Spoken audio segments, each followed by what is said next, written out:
সকাল জানিয়ে আজকে ব্লগটা স্টার্ট করছি। আর আজ দেখো ওয়েদার কিন্তু অনেকটাই ভালো, আর আজ কিন্তু কোনো বৃষ্টি নেই, আমাদের এদিকে হালকা হালকা রোদও উঠেছে, তো মনটা তো বেশ ফুরফুরে লাগছে। তো এখন তো রান্না শুরু করতে হবে, তো কী রান্না করবো চলো তোমাদেরকে রান্নাঘরে নিয়ে যাই। বন্ধুরা চলে এসেছি রান্নাঘরে, আর এসে দেখো ফ্রিজ থেকে বার করে নিয়েছি কুমড়োর ওপরের পাটটা, মানে আমরা এখানে বলি কুমড়োর বুকু। এর মধ্যে তো অনেকগুলো বীজও রয়েছে, আর এগুলোকে কিন্তু সম্পূর্ণ আমি সেপারেট করে নেব। দেখো আমার কিন্তু কুমড়োর ওপরের পাটটা আর হচ্ছে বীজগুলো আমি আলাদা করে পরিষ্কার করে ধুয়ে নিয়েছি। আর এই বীজের মধ্যে আমি দিয়ে দিয়েছি এর মধ্যে নুন আর হলুদ, এটাকে আমি খুব সুন্দর করে মাখিয়ে নেব। আর এই বুকর করব আমি বড়া, আর বড়ার জন্য আমি কী কী উপকরণ নিয়েছি চলো তোমাদেরকে একবার দেখিয়ে দিই। এদিকে আমি নিয়েছি কিন্তু বেসন, এদিকে রয়েছে কর্নফ্লোর, এদিকে রয়েছে হলুদ, নুন, চিনি, কালো জিরে, আর রয়েছে কুচনো কাঁচা লঙ্কা। এই পুরো উপকরণগুলোকে আমি এবার এর মধ্যে দিয়ে তার মধ্যে সুন্দর করে মেখে মেখে বড়া করবো। চলো আমি উপকরণগুলোকে একবার মিশিয়ে নিই। এই দেখো আমার কিন্তু পুরো কুমড়োর বুকো দিয়ে আমার কিন্তু ব্যাটারটা পুরো রেডি হয়ে গেছে। এবার কিন্তু আমি তেলটাও বসিয়ে দিয়েছি, কড়াইতে গরম হচ্ছে তেল। এবার আমি কিন্তু এক এক করে কিন্তু বড়াগুলোকে ছেড়ে দেবো ছোট্ট ছোট্ট করে। আর ঝালটা কিন্তু নিজেদের ইচ্ছা মতনই দেবে, কারণ আমি একটু ঝাল পছন্দ করি বলে কিন্তু প্রত্যেক কিছুতেই কিন্তু লঙ্কাটা অ্যাড করি। দেখো বন্ধুরা আমি কিন্তু শেপ দিয়ে ছেড়ে দিয়েছি, তোমাদের যেমন পছন্দ তোমরা সেরকম শেপ দিয়ে করতেই পারো। তো খুব বেশিক্ষণ কিন্তু লাগবে না, 2-3 মিনিট হয়ে গেছে আমার। এবার কিন্তু আমি এক এক করে কিন্তু পুরো উল্টে দেবো অপর সাইড হওয়ার জন্য।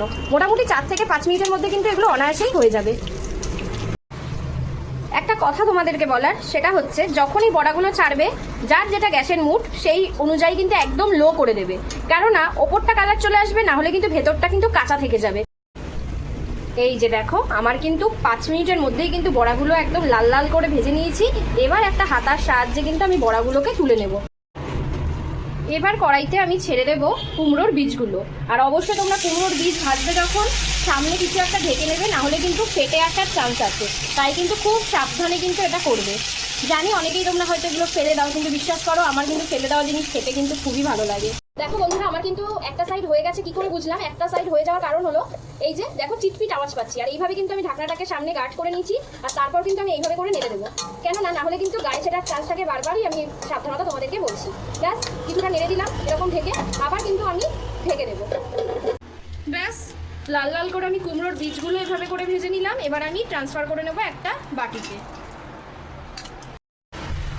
ভিডিওটা শেষ করতে চলেছি। এই দেখো আমার কিন্তু বড়া ভাজা এই ফাইনাল লুক, আর এই হলো কুমড়োর বীজ ভাজা, আর সঙ্গে রয়েছে পাকো।